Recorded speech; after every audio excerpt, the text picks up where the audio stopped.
Hey everyone, if you're interested in becoming a judge, stay tuned.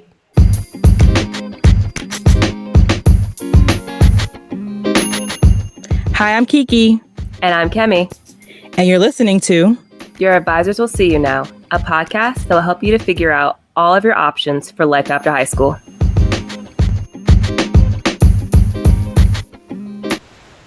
Hey everyone, and welcome back to another episode of Your Advisors Will See You Now. If you are new here, this is part of our career chat episode where we connect with people in different careers so you can understand what you have to do to get into that career, what's the ins and outs of the career, so you actually understand the career. Because so often people are wondering, what is it that they actually do in those jobs, in those careers? Well, here we are to answer that question with you.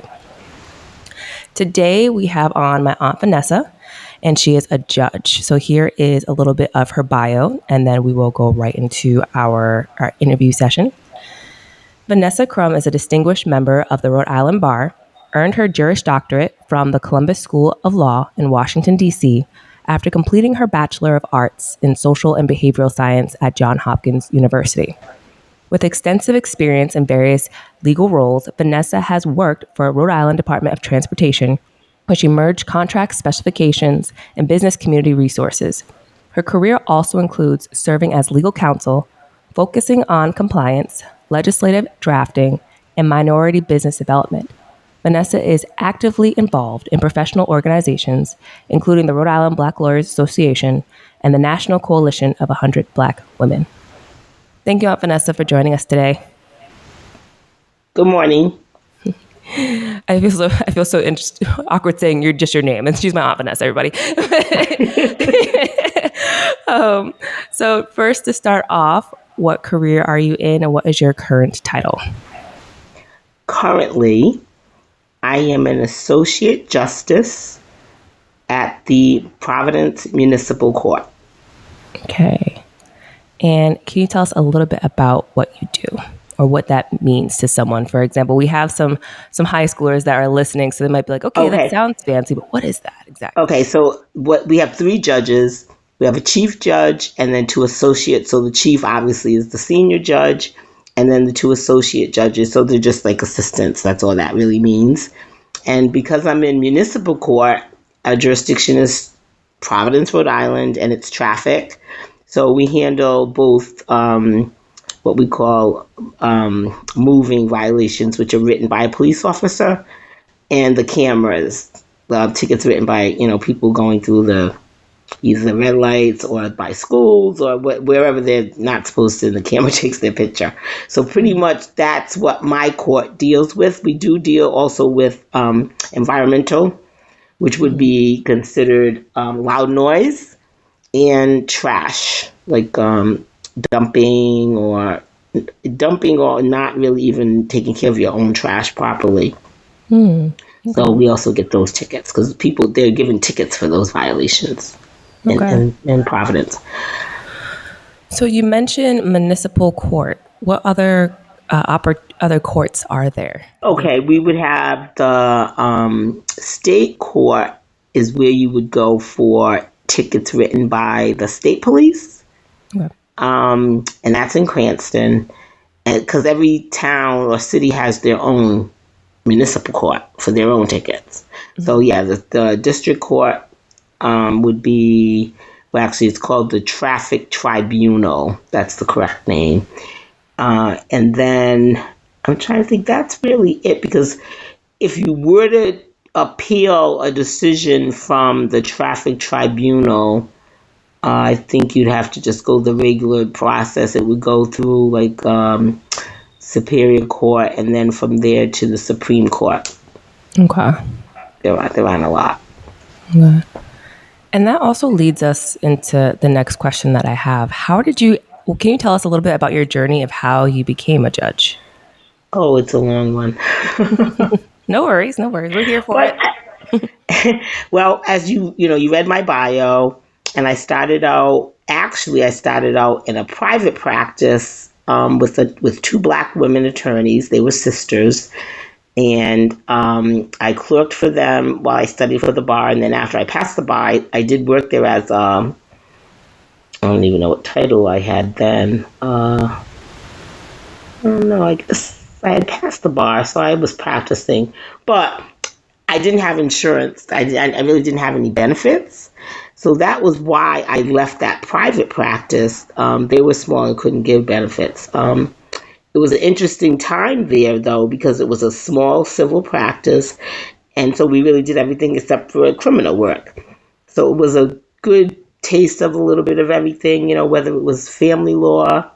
We did a lot of what they call admin, which could be Social Security or disability or benefits, anything like that. So we pretty much she had a very varied civil practice. But like I say, I left there because I did need benefits. I needed insurance. So that's how I ended up at the state of Rhode Island, and it truly was an eye opener because. And I know other people don't know this. I mean, there are so many legal positions within government. And they don't do a good job of letting students know that. So when I got to DOT, I was handling at that time small business within the legal department, but we had real estate, we had property, we had legislation. There's so many areas within the law, what I'm saying, specific to even the department you may be working in.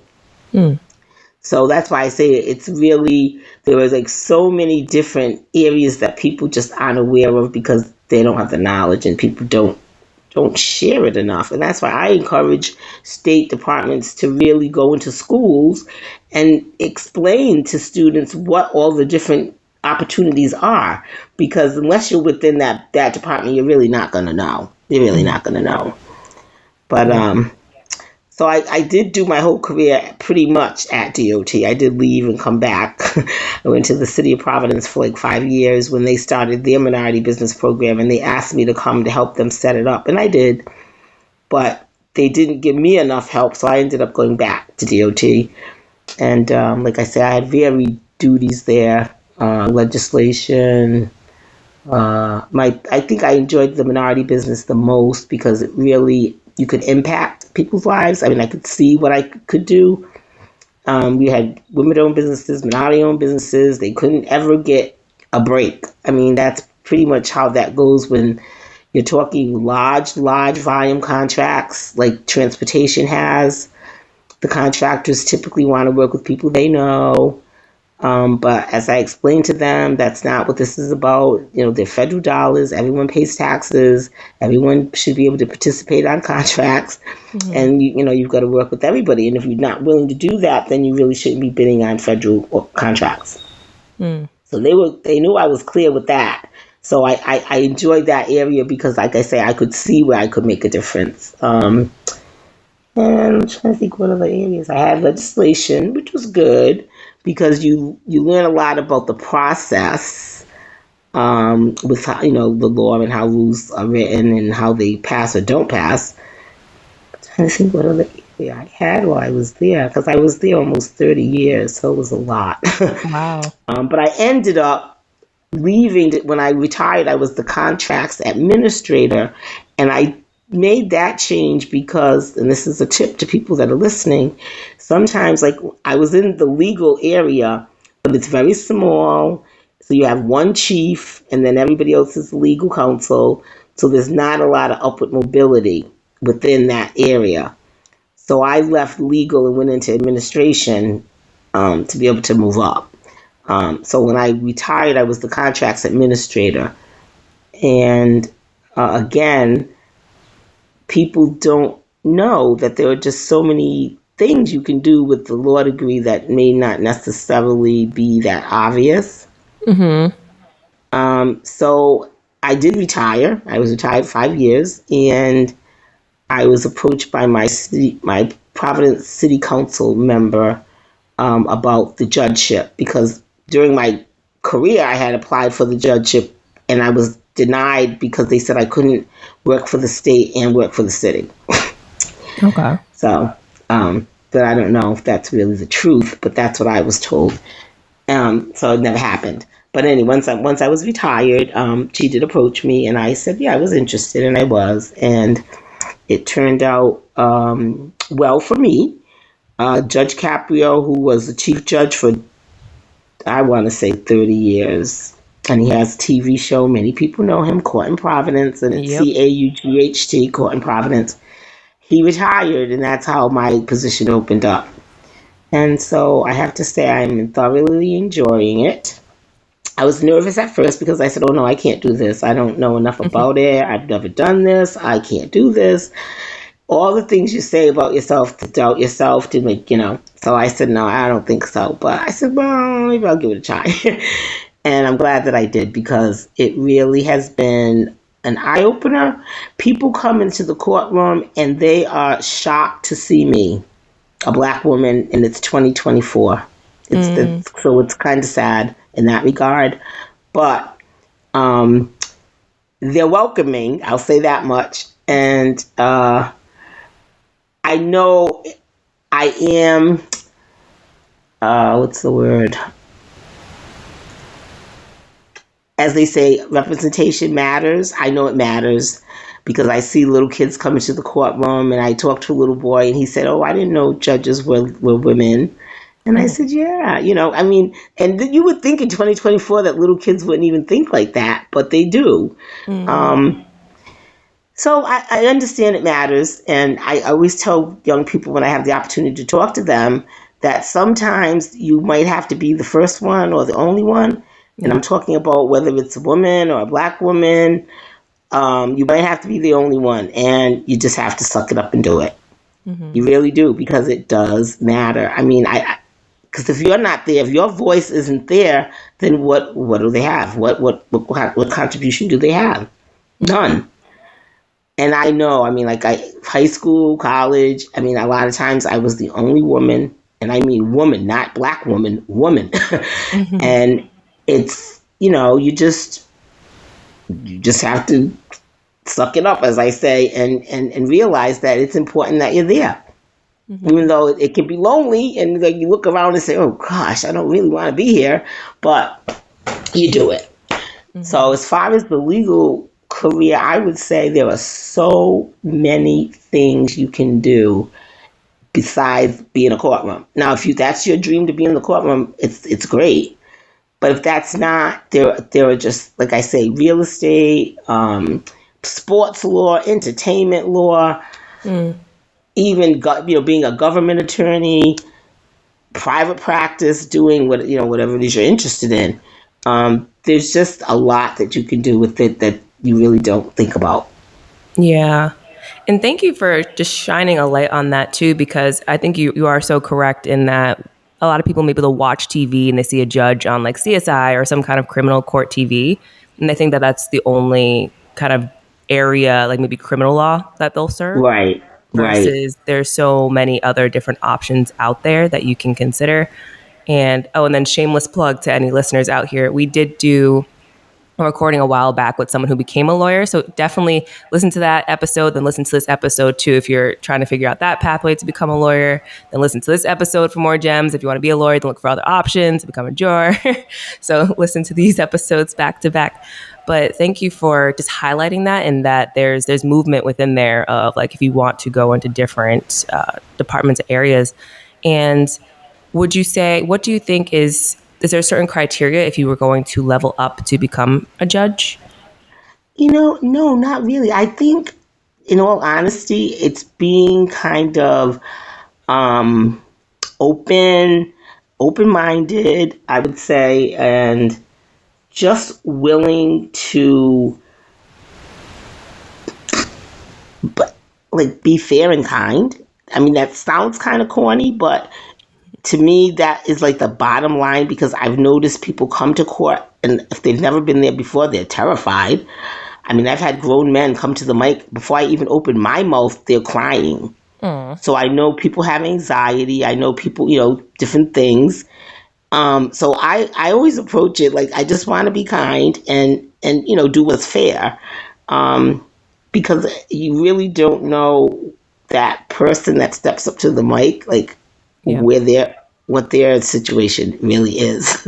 They're only there for traffic tickets. So that's why I always say to them, just take a deep breath. There's nothing that serious here. I'm saying, it's going to be okay.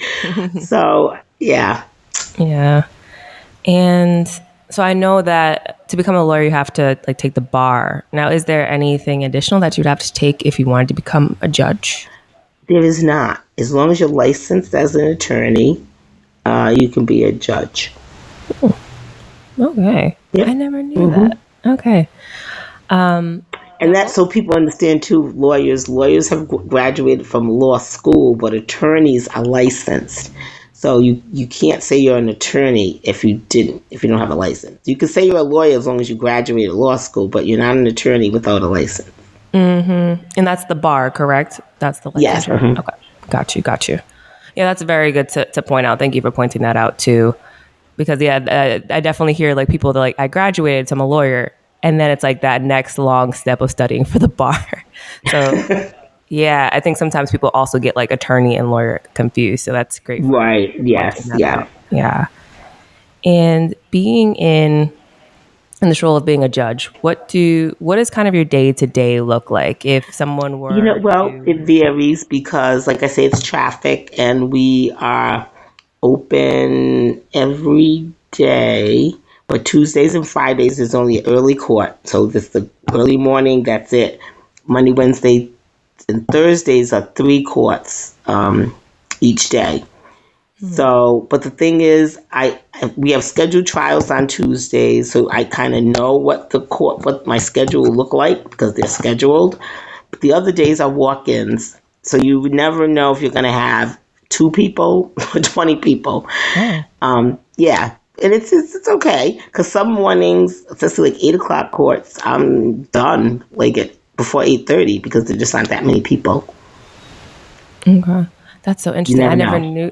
knew that it could be like a walk-in like that. I always thought it was. Yes, like in other words, so if you get a ticket and you decide you're gonna, you don't want to pay it, you want to say something about it, contest it, yeah, you can come in. Gotcha. Okay, yeah, that's definitely very. And sometimes people come to pay a ticket. They'll come to the window at the court, and the clerks are good because they'll say to them, "Oh, you've never had a ticket before. You might as well go in and see the judge because she'll dismiss it." Don't, instead of them paying it. Yeah. Because they're based on just good driving record. If it's your first ticket, it's automatic dismissal. And some people don't know that and they come to pay it. So they'll tell them, "Oh, just go see the judge and you won't pay." So I'll get people like that. In other words, they came to just pay and leave, but they're going to end up waiting to come to court. So, yeah, it just varies. I will say that it's never the same. Every day is different. No, it's very interesting. I will say that because everybody comes with a story, and it's funny because some of it is on camera. So they'll tell their story, and then we'll watch the video. It's totally different. Yeah. And then they look at me. "Oh, I'm sorry, Your Honor. Oh, I'm sorry, Your Honor. I remembered that all wrong." Yeah. Wow. So you're able to pull up the actual video evidence if there's like actual. Yeah. Wow. If it's automated ticket, yeah.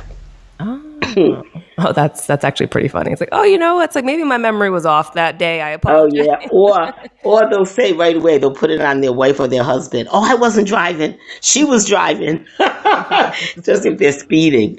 Oh my goodness, that's hilarious. But Oh, and then like I say, there is just so many things. Areas that you can take a law degree and use it. So for those people out there that think, "Oh, I don't know if I should do it," if you're interested in the law I say go for it and do it because I just met with a young lady who's been working for years, wants to go back to law school, thinks it's too late. She's got to work 20 more years to retire. So I said, no, it's not too late. It's never too late. So, she is going to think about it. Because the time's going to go by regardless. I tell people that all the time. Yeah. The time is going to pass and you're going to look back and say, "Oh, wow, 4 or 5 years, I could have had my degree by now." Yeah. Yeah. And what do you think is kind of, I wouldn't say necessarily the ideal person for law, but what do you think are some of the values that people need to have if you want to work in any capacity of law? The bottom line, I think, with with lawyers, and I was previously a member of the Providence Ethics Commission, and that we hear complaints or violations, ethics violations. So I kind of got a little history of like the kind of stuff that gets there. Mm-hmm. And lawyers really and truly need to stay above the fray. I mean, it sounds corny, but they do. Ethics is so important, because if you're not going to be ethical, then that, to me, this isn't the area you should be working in. Yeah. Not to say you should be unethical in other areas, but when you're talking like, confidential information, attorney-client privilege things, if your lawyer isn't going to be above board, then to me, you're starting out wrong. Yeah. So you got to be obviously somewhat intelligent. You got to like to read. I think you got to like to write somewhat. As far as law school, you got to read and write. That's it. It's read and write, read and write, read and write. So that'd be prepared for that.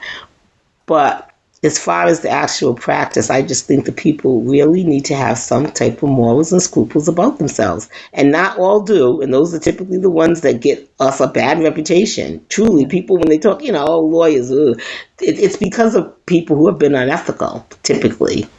Mm. So I just think you just really need to try to stay above the fray and do what's right for your client. I don't know. It's just basically being a good person. Again, it sounds corny, but that's what it is. Mm-hmm. What do you think are some of the highlights of your job and some of the challenge? We'll start with challenges first, and then some of the highlights of being a judge. Well, the challenges, like I say, was that lonely feeling, being like the only one, the only black, the only woman, the only black woman. That makes it a challenge because you have that component to it, as well as just your general, what you would go through in your career normally. And on the highlight side, I have to say, when I was working in the private practice with the two black women, I worked on a kidnapping, what was really child snatching, because it was a family member that kidnapped the child. And we worked on this for almost 4 years. Wow. Tracking down this woman as she went all around the United States with this woman's child that she snatched. And finally caught up with her in Florida. The mom had never been on a plane, so I flew with her to Port St. Lucie, Florida, to reclaim her child.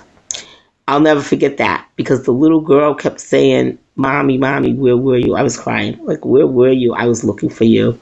Wow. Yeah. 4 years? Yes. That woman had been all across these United States with that child.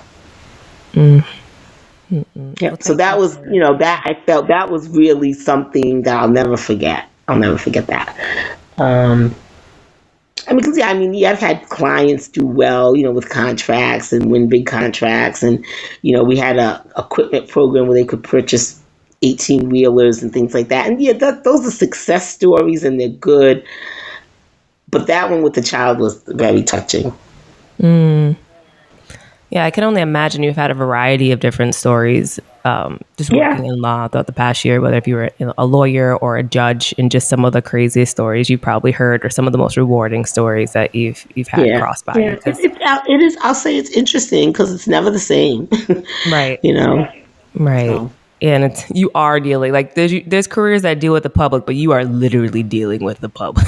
Yeah, and if you're not a person that likes the public, then it's not the job for you.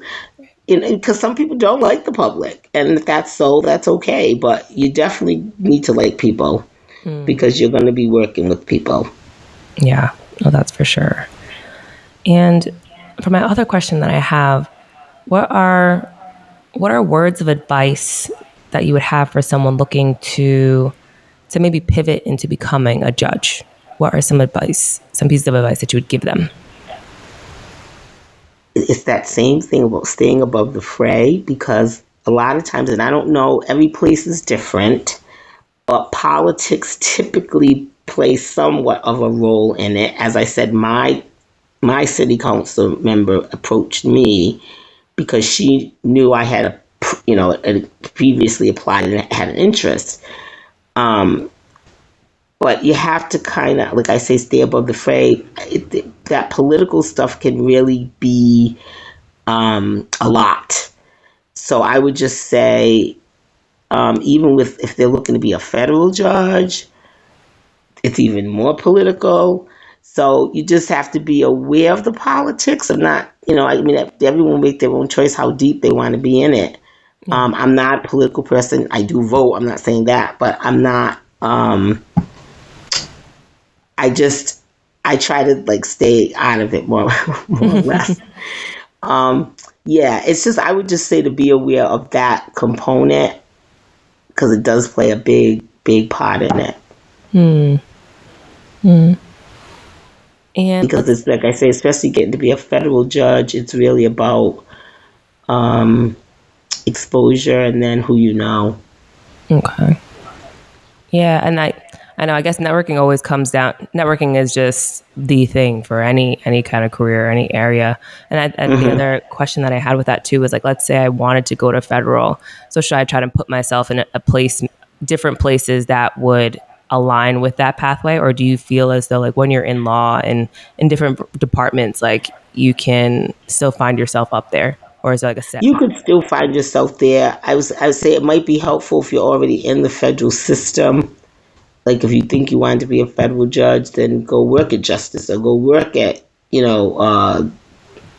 what's the other one? The security people. Just put yourself in the federal system if that's what you think you want to do. Because again, like I say, it's exposure and knowing who's who. Well, this has been very enlightening. I think the last question is just a fun question for me. You already told some pretty wild stories already, but in terms of traffic court and transportation and DOT, what was one of the more interesting cases that came across your Oh way? gosh. Oh gosh. It was a lot of years. Oh goodness. Like I said, we had a lot of success stories because we started a program to help women and minorities purchase their own equipment. And like I said, 18 wheelers, I mean, Mack trucks, big truck, dump trucks, attenuated trucks. Attenuated trucks are the ones with the big flashing lights and boards that you see on the highway. Like if they're trying to shut a lane down or something or move traffic over. So they were buying big equipment. I mean, it was so very, it felt good, because you're really helping someone to do something that's going to change their life. I mean, those stories are always good. But then I argued my only and first Rhode Island Supreme Court case while I was working there because someone challenged us saying we had denied them a contract and then they said we had to pay their attorney's fees and all their expenses, which no, we did not. So anyway, they appealed it and went to the Supreme Court. So that was my only case that I argued there. And of course I did win because we were right and they were wrong. I'm trying to think what else. Because like I say, it was mainly I think the businesses and seeing them thrive and grow. Um, a lot of controversy. I mean, because there was a lot of battling with the prime contractors.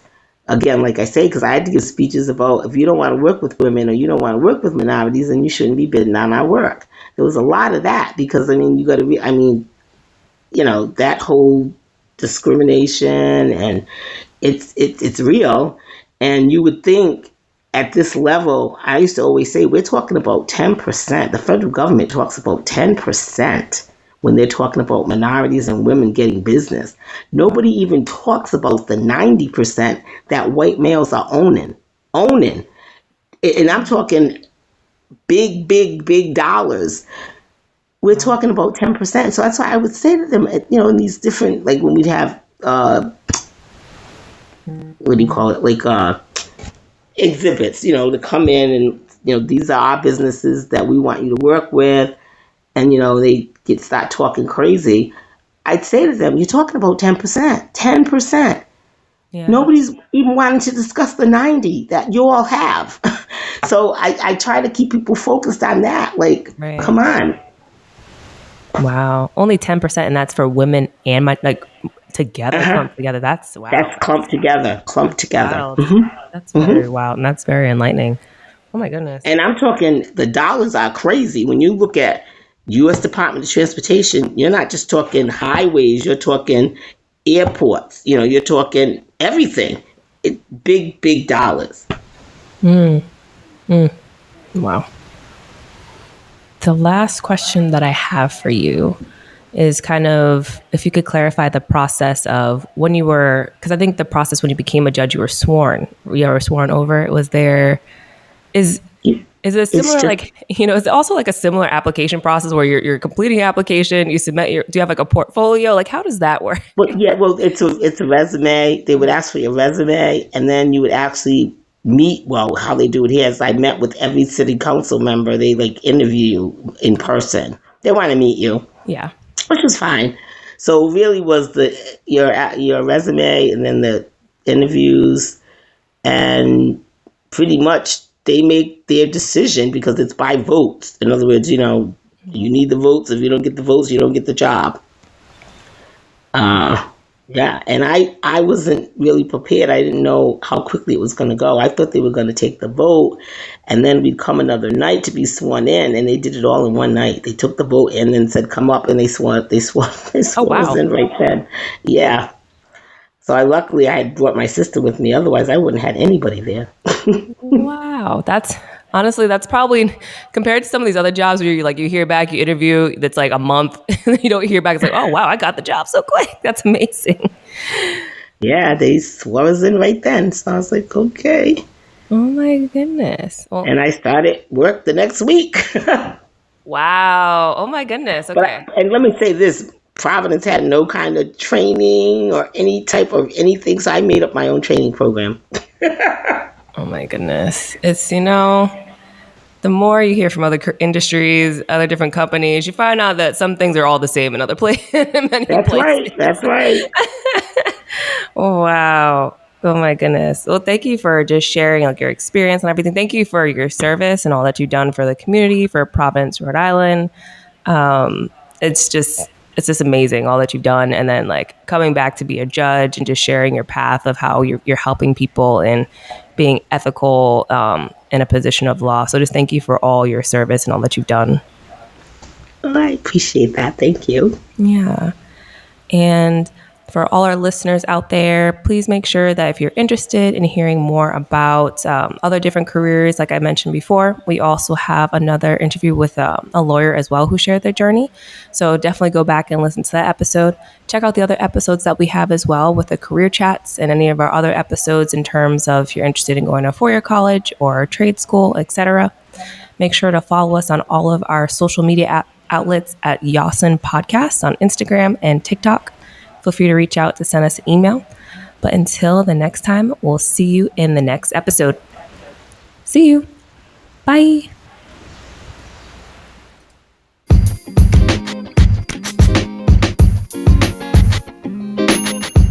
Thank you, everyone, for tuning in and listening to the latest episode of Your Advisors Will See You Now. Please make sure to follow us on all of our social media pages and check out our website.